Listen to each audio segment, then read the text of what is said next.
Hello friends, welcome to SSC coaching centre. दोस्तों, आज की वीडियो में लेकर के आए हैं साधारण ब्याज के प्रश्न। साधारण ब्याज बहुत इंपॉर्टेंट चैप्टर है।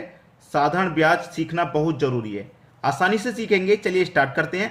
पहला प्रश्न है, 5,000 रुपये पर 5% वार्षिक दर से 5 वर्ष का साधारण ब्याज क्या होगा।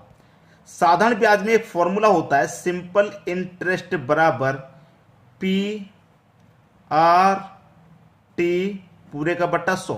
ये एक फॉर्मूला होता है जिसमें कि P का मान है आपका प्रिंसिपल। प्रिंसिपल मतलब मूलधन, हिंदी में लिख देता हूं मैं, प्रिंसिपल मतलब मूलधन। R का मतलब है रेट, रेट का मतलब क्या होता है आपका दर, हिंदी में लिख देता हूं दर। और T का मतलब टाइम, टाइम का मतलब समय। ठीक है, P का मतलब प्रिंसिपल मतलब मूलधन, R का मतलब रेट, रेट मतलब दर, T का मतलब टाइम, टाइम मतलब समय। अब यहां पे हमसे पूछा है कि ब्याज क्या होगा, यानी कि सिंपल इंटरेस्ट हमसे पूछ रहा है। सिंपल इंटरेस्ट पूछ रहा है। P फॉर प्रिंसिपल कितना है 5,000, लिख दो। R फॉर रेट, रेट है आपका 5% का, लिख दो। T फॉर टाइम, टाइम है 5 वर्ष का, तो 5 लिख दो। बटे में कितना 100। अब 2 जीरो से सीधे सीधे यहां पे 2 जीरो कट जाएंगे। 5 गुने 5 25, 25 गुने 5 125, और एक ये जीरो बचा है, ये आ जाएगा। तो सिंपल इंटरेस्ट कितना आ गया भैया 1250। यही आपका आंसर है। ठीक है, 1250, जो कि बी ऑप्शन में दिया गया है। आसानी से समझ में आ गया होगा। अब देखेंगे हम अगला प्रश्न। अगला प्रश्न है, यदि 10 साल में 800 रुपये 1200 रुपये के बराबर है। कितने? 800 रुपये 1200 रुपये के बराबर हैं कितने समय में? 10 साल में। यही तो बोला है उसने। अब देखिए 800 रुपये थे हमारे, वो हो गए 1200 रुपये, तो ब्याज हमको कितना मिला? 400 रुपया ब्याज मिला कि नहीं मिला? मिला क्या नहीं मिला भाई? 800 रुपये थे, वो 1200 के बराबर हो गए, तो 400 रुपये उस पर ब्याज मिलेगा, तभी तो 1200 हो गए 10 साल में। अब फॉर्मूला तो आपको मैं बता ही चुका हूं कि सिंपल इंटरेस्ट बराबर पी आर टी बट्टे 100, यही फॉर्मूला है। इसी में संख्या को रख देना है, आंसर आ जाएगा। ठीक है, चलिए सिंपल इंटरेस्ट बराबर हमको निकालना है। नहीं, सिंपल इंटरेस्ट तो हमें दे रखा है, हमको पता चल गया। ब्याज हमारे पास सिंपल इंटरेस्ट है 400, इधर कर लेते हैं। एसआई हमारे पास 400 मालूम हो गया।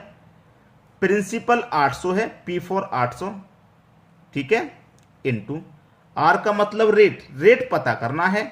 ठीक है भाई, दर ही तो पता करना है कि दर प्रतिशत क्या है, आर पता करना है। टाइम दे रखा है 10 साल का, तो 10 ले लेंगे, बटे में 100। ठीक है, देखिए 0 से 1 जीरो ये कट गया, और 0 से 1 जीरो ये कट गया, क्लियर। और 1 जीरो से यहां पे 1 जीरो ये कट जाएगा। 8 से 40 5 बार में कट जाएगा, तो इधर तो बचा 5, और बराबर के इधर बचा आर। तो आर ही तो पूछ रहा था, तो कितना निकल के आया? 5% आर निकल के आया। पहला ऑप्शन हो जाएगा प्रश्न का बिल्कुल सही जवाब। क्लियर सभी को? कोई दिक्कत नहीं होगी। अब देखेंगे हम अगला प्रश्न। अगला प्रश्न है, एक धनराशि 3 वर्षों में साधारण ब्याज पर 815 हो गई। 3 वर्ष में 815 हो गई, एवं 4 वर्षों में 854। 4 वर्ष में हो गई वो 854। अब देखिए 3 वर्ष में 815, 4 वर्ष में 815, 3 वर्ष से 4 वर्ष होने में 1 वर्ष अधिक लगा है भाई। 3 से 4 होने में 1 वर्ष बढ़ गया, और 1 वर्ष में राशि कितनी बढ़ गई? 815 से 854 हो गई, तो कितनी बढ़ गई भाई? 39 रुपया बढ़ गई कि नहीं बढ़ गई? 39 रुपये बढ़ गई। 1 वर्ष में राशि कितनी बढ़ गई? 39 रुपया। इसका मतलब 1 वर्ष का जो ब्याज है वो 39 रुपया है। जब 1 वर्ष का ब्याज 39 रुपया, तो 2 वर्ष का ब्याज कितना हो जाएगा भैया? भाई 2 वर्ष का ब्याज हो जाएगा 78, और 3 वर्ष का ब्याज कितना हो जाएगा? 117 हो जाएगा। जब हमारी राशि 3 वर्ष में 815 हुई थी, तो इसमें 3 वर्ष का ब्याज भी तो शामिल है 117। तो इस 815 में से जो ब्याज के हैं 117 रुपए, जो 3 वर्ष का ब्याज शामिल है इसमें, उसे मैं घटा दूंगा, तो मूलधन जो धनराशि थी वो पता चल जाएगी। 815 में से 117 घटा दो, बचेगा 698। यही हमारा आंसर है। यही क्या है हमारा आंसर? 698, यानी कि सी ऑप्शन बिल्कुल सही जवाब हो जाएगा। सभी की समझ में आ गया। अब देखेंगे अगला प्रश्न।